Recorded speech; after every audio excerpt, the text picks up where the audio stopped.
journal.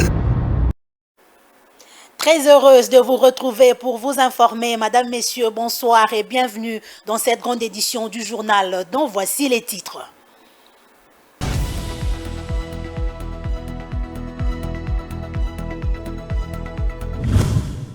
À la une ce soir, balai diplomatique à la présidence de la République pour résoudre la question de l'insécurité dans la partie est de la République démocratique du Congo. Félix-Antoine Tshisekedi Tshilombo s'est entretenu avec l'ancien président de Kenya, Uhuru Kenyatta. Ce dernier a eu des entretiens avec les représentants locaux impliqués dans la situation. Et puis, à l'enseignement primaire, secondaire et technique, par contre, le ministre Tony Mwabakazadi a fait une évaluation de son secteur avec les cadres de son ministère, à savoir les actions à mener sur terrain et la pérennisation, ainsi que la consolidation de la gratuité de l'enseignement primaire. Voilà tout pour le sommaire. Bienvenue à tous.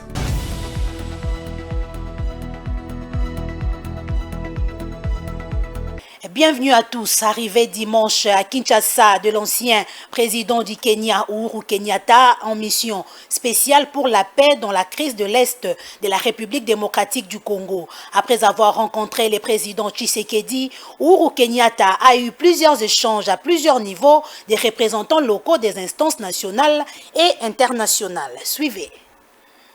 C'est un véritable balai diplomatique qu'a vécu la RDC le week-end dernier avec la suite des chefs d'État qui ont foulé son sol, cela en rapport avec la crise à l'est du pays, du fait des groupes armés en général et du rôle du Rwanda en particulier. Premier arrivé, le président angolais, Joao Lourenço, reçu en grande pompe à la cité de l'Union africaine par le président Félix Tshisekedi, avec lequel, en tant que médiateur désigné par la communauté de développement d'Afrique australe SADC et l'Union africaine pour la désescalade entre la RDC et le Rwanda, le principal consistait à poursuivre avec l'esprit de la feuille de route de Luanda qui envisage de venir à bout de l'insécurité dans la partie est de la RDC par l'éradication de tous les groupes armés dont les terroristes du M23 et des ADF. Après est venu le tour du président de la Guinée-Bissau, Umaru Sissoco Embalo, actuel président en exercice de la CEDEAO, de retour de la conférence sur la COP27 en Égypte, qui en a profité avec Félix Tshisekedi, non seulement de réchauffer les relations bilatérales, mais aussi d'exprimer son soutien diplomatique à la RDC, comme l'a confirmé la ministre bissau-guinéenne des Affaires étrangères, Mme Suzy Carla Barbosa. Comme mon homologue l'a bien dit, nous sommes là que pour l'amitié que les deux chefs d'État ont, aussi pour savoir comment est-ce que la Guinée-Bissau, en tant que pays ami, en tant que pays qui a une bonne relation bilatérale avec la RDC, peut aider à entendre et aussi résoudre cette situation. Nous sommes là pour notre bonne volonté, on n'a rien de spécial à dire, mais surtout que nous sommes là pour entendre et aider un pays frère, un pays ami de la Guinée-Bissau. Geste hautement significatif pour la RDC qui entretient depuis toujours de bonnes relations avec la République de Guinée-Bissau. Bon, vous savez qu'à titre personnel, les deux chefs d'État, son Excellence le président Embalo de la Guinée-Bissau et notre chef d'État, son Excellence le président Félix-Antoine Tshisekedi, sont des amis et des frères. Ensuite, vous savez aussi que depuis longtemps, la Guinée-Bissau et la RDC, ce sont des pays qui sont des pays africains avec des relations très très fraternelles. Et le président Embalo était à la COP 27. Il est passé par Paris et avant de rentrer chez lui, il a décidé de venir voir son frère faire le point de la situation de relations bilatérales et pourquoi pas aussi de la situation dans laquelle nous nous trouvons, qui est une situation de crise sécuritaire à l'est de la RDC. Donc c'est de tout ce problème qu'ils ont parlé tous les deux. Présidents congolais et bissau-guinéens ont conféré 1 heure durant sur, essentiellement, cette question de conflit armé orchestré par un voisin du Congo qui ternit toute l'image du continent africain. Des pourparlers de paix sur la situation sécuritaire qui prévaut à l'est de la République démocratique du Congo en proie à de nombreux groupes armés dont le rebelle du M23 doivent débuter le 21 novembre courant à Nairobi, annonce faite le dimanche dernier par la communauté des États de l'Afrique de l'Est dans un communiqué rendu public. Vini Ngali Junior nous en parle. Le retour de la paix dans la partie est de la République démocratique du Congo s'inscrit dans la grande liste des préoccupations de la communauté des États de l'Afrique de l'Est. Depuis l'expulsion de l'ambassadeur rwandais en poste en RDC, Kinshasa continue non seulement à intensifier les actions sur terrain, mais également solliciter l'aide de la communauté internationale ainsi que les organisations panafricaines telles que l'Union africaine, la East African Community, afin de bouter dehors les ennemis de la paix. Nommé facilitateur de la communauté des États de l'Afrique de l'Est pour la paix en RDC, l'ancien président kenyan Uhuru Kenyatta a été reçu en audience par le président de la République Félix Tshisekedi en toile de fond le processus de paix de Nairobi et les prochains rounds de pourparlers qui se pointent à l'horizon. Selon cette même source, Uhuru Kenyatta entend booster le processus de paix par rapport aux actions sur terrain, plus particulièrement l'occupation de certaines localités de la RDC par le Rwanda et les terroristes du M23. Ainsi, cet tête-à-tête entre Félix Tshisekedi et Uhuru Kenyatta marque le début d'une série de consultations que l'ex-président kenyan compte mener avec les acteurs étatiques et ceux faisant partie de la société civile en amont de pourparlers de Nairobi 3. Par ailleurs, ayant déjà accueilli et organisé le pourparler de Nairobi 1 et 2, Uhuru Kenyatta a été désigné facilitateur par la communauté d'Afrique de l'Est depuis mars dernier afin de guider les volets politiques du processus de Nairobi. La prochaine session du dialogue de paix débutera le 21 novembre 2022 à Nairobi au Kenya. Dans un communiqué rendu public le dimanche 13 novembre, le président de Burundi et président du sommet des chefs d'État de la communauté de l'Afrique de l'Est, Evariste Ndayishimiye, et Uhuru Kenyatta, facilitateur de l'EAC sur le processus de paix dans la région de l'Est de la RDC, ont soutenu que la recherche d'une paix durable dans l'Est de la République démocratique du Congo passe par le biais d'un dialogue intercongolais. À propos, ils ont souligné la nécessité de maintenir l'inclusivité en garantissant la participation de toutes les parties prenantes et à noter que toutes les sessions désormais accueilleront divers dirigeants communautaires. Il faut noter que le M23 était le seul groupe à être exclu du processus après la reprise des combats. Kinshasa, qui les considère désormais comme mouvement terroriste, avait exigé et obtenu l'expulsion de représentants de ces mouvements qui occupent, avec l'appui du Rwanda, les cités de Bunagana, Rutshuru, Centre et Kiwanja dans les Nord Kivu. Toutefois, les gouvernements congolais ne ferment pas complètement la porte à une possibilité de réintégrer le M23, un mouvement qualifié de terroriste, à la prochaine session du dialogue de paix. Cependant, Kinshasa pose un certain nombre de préalables de retrait du M23 de toute zone occupée. Le président de la République de Guinée-Bissau et actuel président en exercice de la CEDEAO en mission spéciale, a été reçu à la Cité de l'Union africaine le week-end dernier par le président Tshisekedi. Au centre de leur échange, la situation sécuritaire préoccupante à l'est de la République démocratique du Congo. Images et commentaires. L'ancien président du Kenya, Uhuru Kenyatta, désigné facilitateur du processus de Nairobi par la communauté des États de l'Afrique de l'Est, EAC, à Kinshasa depuis le dimanche 13 novembre 2022, en appelle à tous les Congolais au patriotisme et aux groupes armés à déposer leurs armes pour une paix durable. Très proche du président Félix Tshisekedi, le facilitateur n'a pas chômé aussitôt après avoir fini l'échange à la Cité de l'Union africaine, où Kenyatta a dû rencontrer, dans la soirée du dimanche, plusieurs délégations de représentants des partis et acteurs politiques, des confessions religieuses, des communautés de l'Ituri et du Nord Kivu, des diplomates étrangers jusqu'à la représentante spéciale du secrétaire général des Nations Unies en RDC, Mme Bintou Keïta, qui l'a entraîné à la MONUSCO où il s'est exprimé sur Radio Okapi. En fait, le facilitateur désigné par les États d'Afrique de l'Est pour le processus de Nairobi a préféré recueillir toutes les sensibilités pour permettre à la facilitation de mieux s'engager lors des pourparlers prévus pour la seconde quinzaine de ce mois de novembre 2022 à Nairobi entre les porte-paroles des groupes armés et le gouvernement de la République. Rappelons que Uhuru Kenyatta, après l'étape de Kinshasa où il a conféré avec les deux présidents du Parlement, les représentants des 5 pays membres permanents du Conseil de sécurité, les représentants de l'Union africaine, l'Union européenne et la Banque mondiale, devra se rendre à l'Est afin de se rendre compte des réalités sur le terrain où règne encore une insécurité, non sans se confirmer pour finir de la présence des soldats kenyans déjà sur place à Goma. Kenyatta a été désigné Le président de la République, Félix-Antoine Tshisekedi Tshilombo, a reçu une forte délégation de la communauté des Tutsis du Congo à la Cité de l'Union africaine. Inquiets pour leur sécurité et engagés à ne servir que leur patrie, la République démocratique du Congo, les Tutsis du Congo sont allés s'assurer de l'assistance du garant de la nation pour éviter toute stigmatisation dans les contextes actuels de la crise avec le Rwanda via le M23, ce à quoi le président de la République a souligné son engagement vis-à-vis de toutes les communautés résidant sur les territoires congolais. Reportage. L'ampleur de la crise provoquée par les rebelles du M23 avec leur parrain, le Rwanda, ne laisse pas indifférents les Tutsis du Congo qui sont allés se rassurer, compte tenu du contexte rwandophone, de toute stigmatisation dont ils peuvent éventuellement être victimes dans le pays. Les membres de la communauté des Tutsis du Congo, composés des acteurs politiques et des notabilités, ont émis leur engagement ferme pour leur patrie, la RDC, qui n'entendent pas désavouer pour se compromettre. Ils ont tenu à spécifier que sont les Tutsis du Congo et non des Tutsis du Rwanda, bien qu'ils déploraient la défection de certains d'entre eux qui ont décidé de trahir le Congo dans le cas des rebelles du M23 associés au Rwanda, qui les instrumentalisent. D'où leur crainte que des représailles en raison de cela les victimisent. Félix Tshisekedi, président de tous les Congolais, garant de la nation, commandant suprême des forces de la République, les a rassurés à son tour de son engagement à sécuriser toutes les communautés tribales de la RDC, son pays, sans aucune distinction ni particularité. Toutefois, tous ceux qui se seront compromis avec l'ennemi du point de vue de l'intérêt supérieur de la nation seront punis et traités selon qu'il convient de soumettre ceux qui collaboreront avec les forces négatives.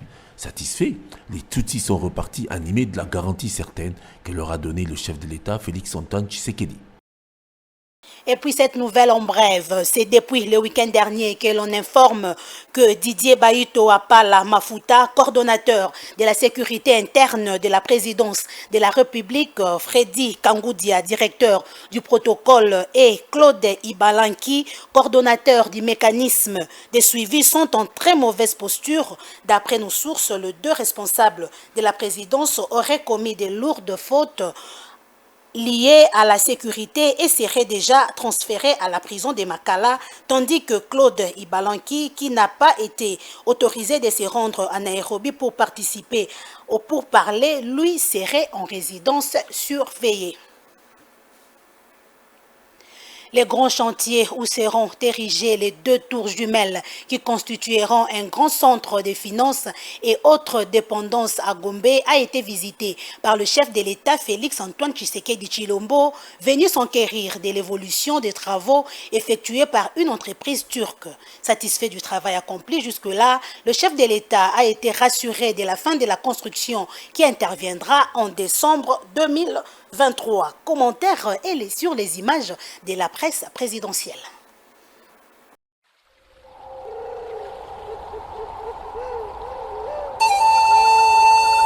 Quelques mois après la signature d'un contrat entre les gouvernements congolais à travers les ministères des Finances et l'entreprise de construction turque Milvest Company, de grands travaux de construction de 5 immeubles s'exécutent à pas de géant en plein quartier d'affaires de Gombe.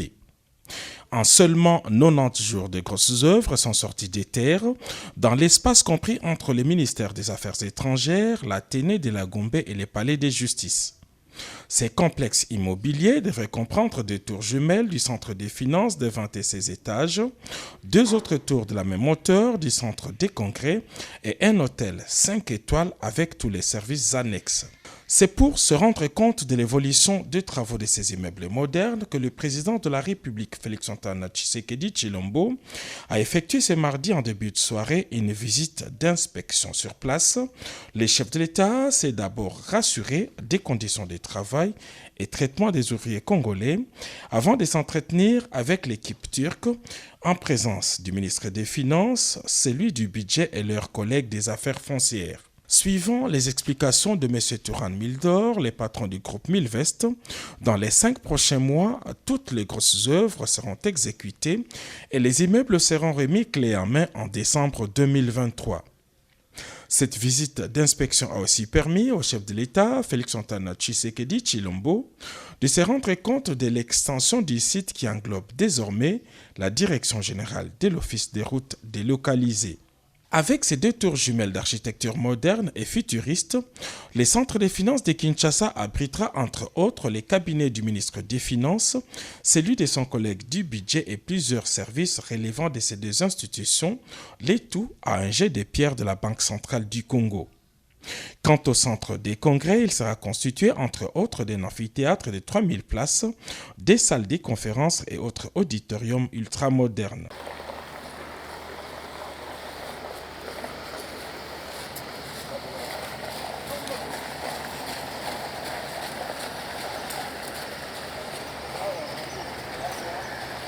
La confusion et l'hypocrisie qui entourent la nature et l'étendue de l'embargo sur les armes imposé par les Nations Unies en République démocratique du Congo ont fini de provoquer une protestation du gouvernement de la République qui demande une attitude honnête et juste à son égard, sinon les suspicions qui flottent sur certaines complicités internationales dans la crise à l'est du pays risquent de se confirmer. Les vice-premiers ministres, ministres des Affaires étrangères s'est exprimé sur cette question lors du débriefing au studio Maman Ngebi de la radio-télévision nationale congolaise. L'évolution des travaux. Donc, ce que nous demandons et ce que nous attendons, c'est que cette histoire d'embargo qui ne dit pas son nom, qu'on appelle déclaration, même faite par ceux qui nous vantent, nous n'en voulons plus. Et le peuple congolais qui m'attend, avec les chefs de l'État devant nous comme commandant suprême de forces armées, considèrent que c'est une injustice inadmissible.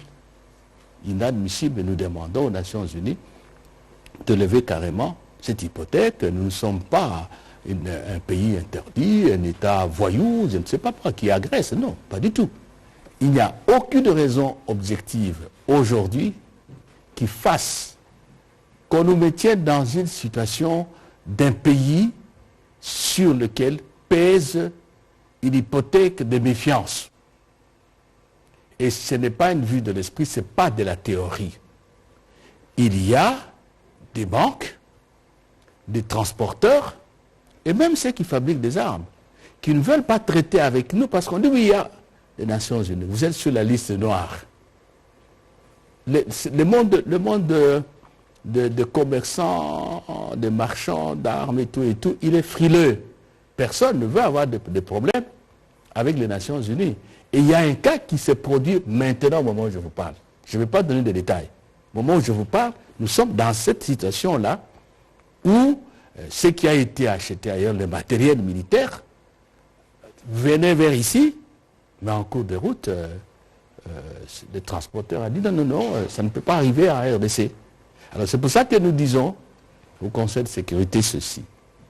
Ce que nous disons au comité de sanctions qui est ici, non seulement que c'est une hypothèque réelle, ne fût-ce que psychologique, mais aussi c'est une injustice flagrante qui constitue pour nous, Congolais, un soutien à ceux qui nous combattent. Alors, regardez le raisonnement. Celui qui nous combat à l'M23, il a des gens qui lui donnent des armes qui sont achetées à travers le monde sans déclaration, sans quoi que ce soit, pour nous combattre. Et à nous, on dit non, si on doit vous vendre ça, on doit déclarer. Est-ce que ce n'était pas une façon de nous affaiblir ?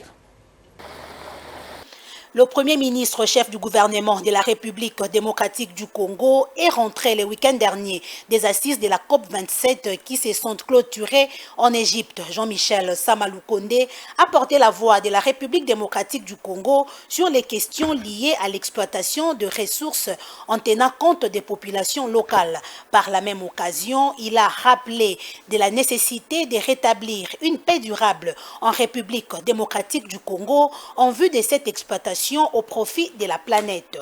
Nous avons voulu, lorsque nous avons été sur la tribune, revenir sur les questions qui sont les nôtres. Les questions qui sont les nôtres principalement, c'est celles que nous avions évoquées lors des préparations de cette COP. C'est revenir sur non seulement cette question du prix de la tonne carbone, où nous avions déjà demandé à ce que ça soit rehaussé à juste prix, parce que nous avons besoin de donner des solutions à nos populations qui justement préservent ces forêts. Et nous avons parlé justement aussi de ces questions de la finance climat, où il y a ces interactions entre les pays pollueurs et les pays moins pollueurs et l'interaction d'un partenariat gagnant-gagnant que nous devons avoir dans ce cadre. Nous avons insisté sur les questions sécuritaires parce qu'effectivement pour nous, pour préserver ces espaces environnementaux, notamment nos parcs, il faut que nous puissions avoir la sécurité. Nous sommes revenus bien sûr en ce qui nous concerne sur ces questions du conflit armé avec le M23 qui est soutenu par le Rwanda, mais les autres groupes armés, où nous avons demandé à tous les pays du monde d'être sensibles à notre cause, aussi pour ces préservations climatiques. À côté de cela, nous restons dans notre droite ligne, non seulement d'exploiter de manière responsable et dans le respect des normes environnementales nos autres potentiels énergétiques, notamment ces appels d'offres que nous avons faits non seulement dans le domaine des hydrocarbures, mais aussi gazéiers.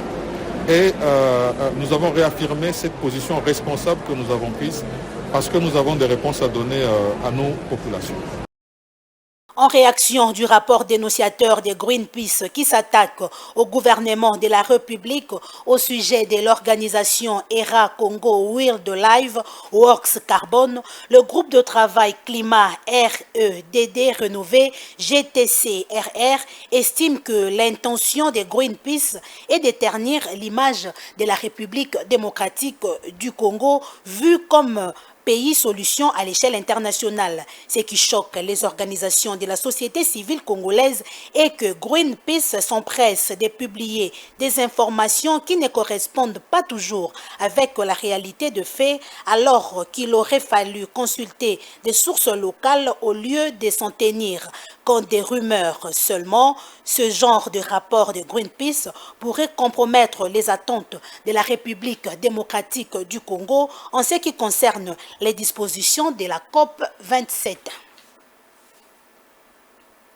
Et puis l'ancien conseiller du président de la République, Didier Tshimanga, était ce lundi devant le procureur général près le tribunal de paix de Kinshasa-Gombe afin de présenter ses moyens de défense pour plusieurs griefs mis à sa charge, notamment la corruption passive, les trafics d'influence et offense au chef de l'État. Au cours de cette audience, les avocats de Didier Tshimanga ont soulevé quelques exceptions, à savoir l'incompétence du tribunal de paix de poursuivre leurs clients par manque d'une plainte préalable, d'où du côté du ministère public, les exceptions soulevées par la défense doivent être jugées irrécevables avant de relever l'incompétence du tribunal des séants. Fort de ces exceptions soulevées, le tribunal de paix a décidé de renvoyer l'affaire au 24 novembre courant.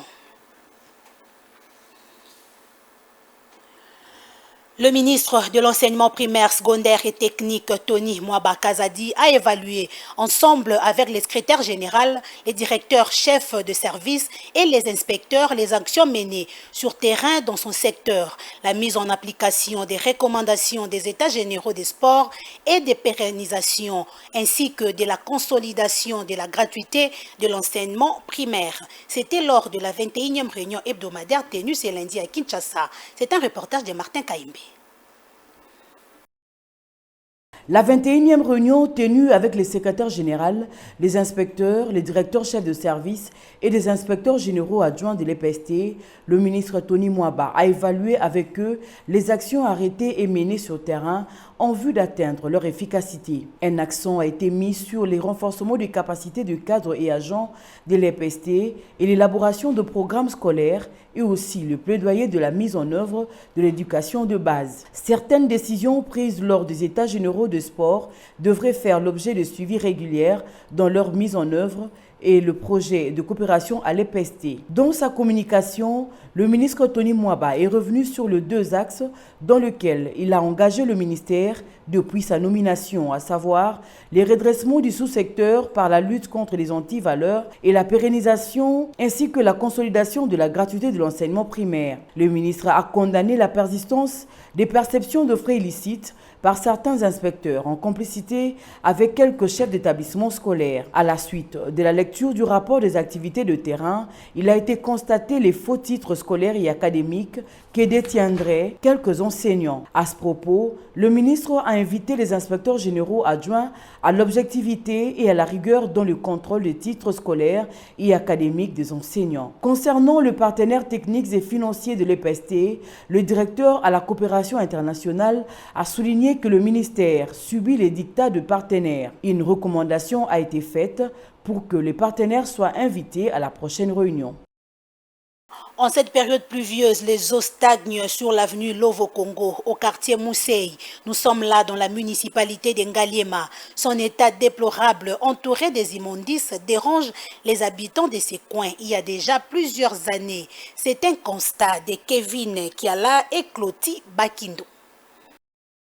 Qu'il pleuve ou pas, c'est ça l'image que reflète l'avenue Lovo-Congo, au quartier Mousseï, commune de Ngaliema. Ce sont les eaux stagnantes qui longent cette ruelle et qui empêchent les usagers de l'emprunter. Les habitants de ces quartiers eux-mêmes ont du mal à donner l'origine de cette flaque d'eau qui, à en croire quelques rares passants, a pris un bon moment déjà. Pour ceux qui sont obligés de passer par là, il leur est recommandé d'être habillés en tenue de sport, car c'est par dessous qu'il faut la parcourir, sauf en voiture.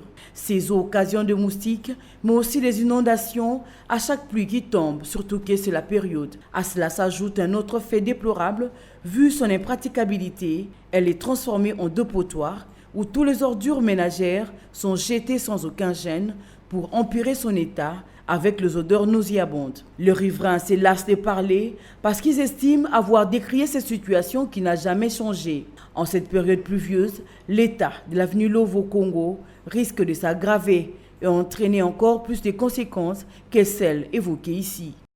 Madame, Messieurs, nous allons compléter l'actualité avec les titres de journaux parus ce lundi dans la capitale congolaise. Revue de presse, Guy Ilunga Kabamba.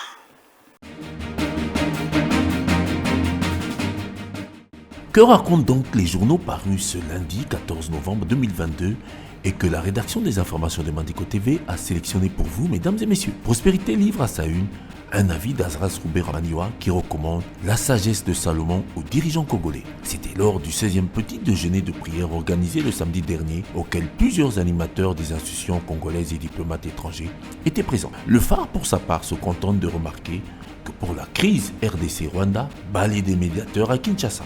Le journal rappelle ces prestigieuses personnalités qui se sont succédées pour sauver la situation qui se dégrade. L'avenir se rapporte quant à lui à cet embargo sur les armes. Une façon d'affaiblir la RDC selon le journal qui reprend tous les arguments du vice-premier ministre, ministre des Affaires étrangères Christophe Lutundula, qui crie à une injustice coupable du Conseil de sécurité. Du côté du bulletin de l'ACP, agence de presse congolaise, c'est la mission de l'ancien président kenyan, le dynamique Uhuru Kenyatta, en tant que facilitateur de l'EAC-État de l'Afrique de l'Est qui est au pays et qui procède en ce moment à des consultations à tous les niveaux. Pour le journal, changeant de registre, il s'agit du président de l'Assemblée provinciale de Kinshasa, Godin Mpoyi, pour lequel le journal s'interroge « Avocat ou diable ?» Cela dans le contexte de l'assainissement de la capitale Kinshasa. On lui reproche de geler une question orale avec débat de l'honorable député provincial Mike Mukebai, adressé au gouverneur de la ville Gentini Gobila. Affaire à suivre, mesdames et messieurs, bien de bonnes choses chez vous avec Mandiko TV. Ce journal est terminé, mais avant de nous séparer, le rappel des titres.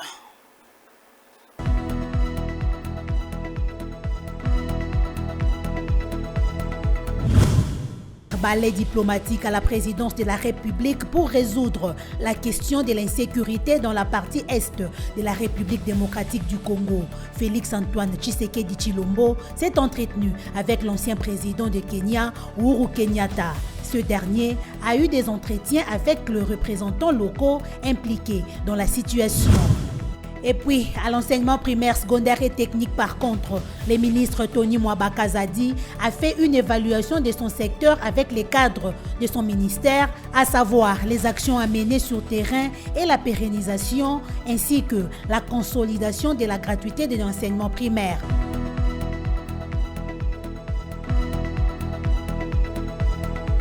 Fin complète de cette édition du journal. Madame, Messieurs, restez avec nous. Au revoir.